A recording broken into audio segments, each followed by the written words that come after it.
My daughter excluded me from her wedding, so I secretly called off the entire event that I had financed. Hi everyone. I'm a man in my late 50s, living in suburban Kansas City.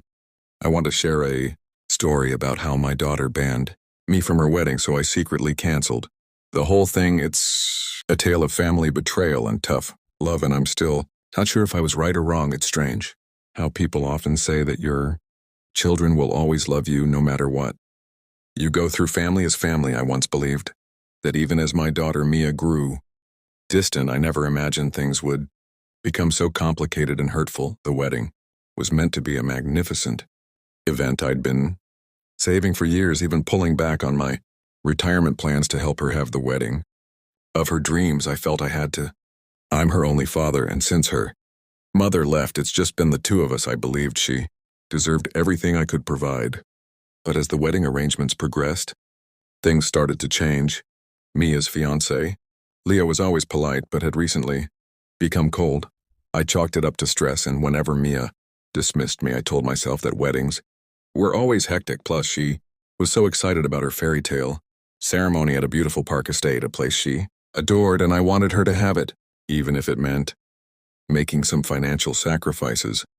About 3 months before the wedding, Mia sat me down in my living room. She looked serious, and I immediately noticed Leo was with her. I wasn't prepared for what came next. Dad, there's something we need to discuss, she said, her voice tense. Of course, anything you need, I replied, my voice warm, assuming it was a wedding-related chat.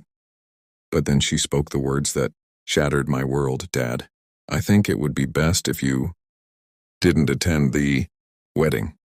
I stared at her, unable to understand what she said. Why? She looked uneasy but remained firm. You and Leo don't get along, and with everything that's happened, I think it will be better if you're not there.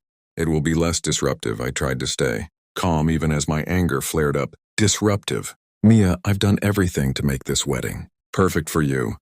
Leo then intervened, looking me directly in the eyes. Listen, Mr. Peterson, this isn't about the money. Mia doesn't need the stress, and we both feel it's best if you are just absent.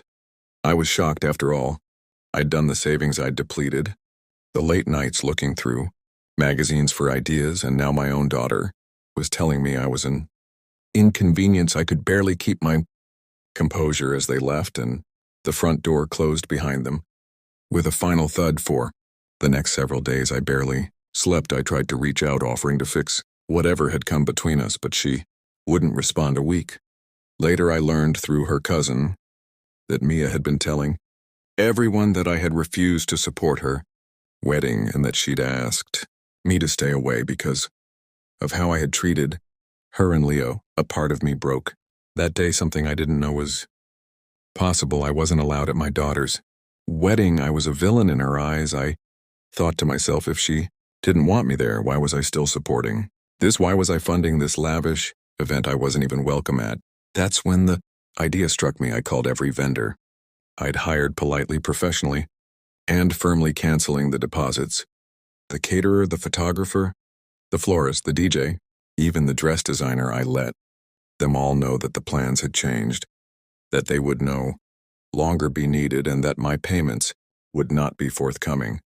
The park manager tried to argue that it was too short notice, but I reminded him who had signed the contract and who had paid for it. That was the last I heard from him. 3 days before the wedding, I received a frantic call from Mia. She sounded hysterical, sobbing, telling me that everything had fallen apart. She didn't understand why all the bookings had been canceled. She pleaded with me to fix it. Dad, please, I need you to sort this out. It's too late to change venues. We can't just reschedule everything. I stayed silent for a moment, listening to her desperation. Then I spoke. Mia, I thought you didn't want me involved. You made it clear I wasn't needed, so I removed myself from the picture, including my money. She gasped. You canceled everything. Yes, it's my money, and if I'm not allowed to be there, I see no reason to fund it. She hung up on me after that. I later heard from a relative that Mia and Leo had to quickly arrange a small last-minute ceremony at a courthouse. Rumors spread, of course, and people had different opinions. Some thought I had Gone too far, others believed I was completely justified. A few days later, I got a letter in the mail with no return address. Just a few lines scrawled in Mia's handwriting. Dad, you've proven I was right. You always make everything about yourself. I never want to see you again. I held the letter in my hands, feeling the weight of her words, and for the first time I wondered if maybe in trying to give her everything, I'd lost her complete. If you enjoyed this story, don't forget to hit the subscribe button and join us for more shocking real-life stories and only on Home Exposed.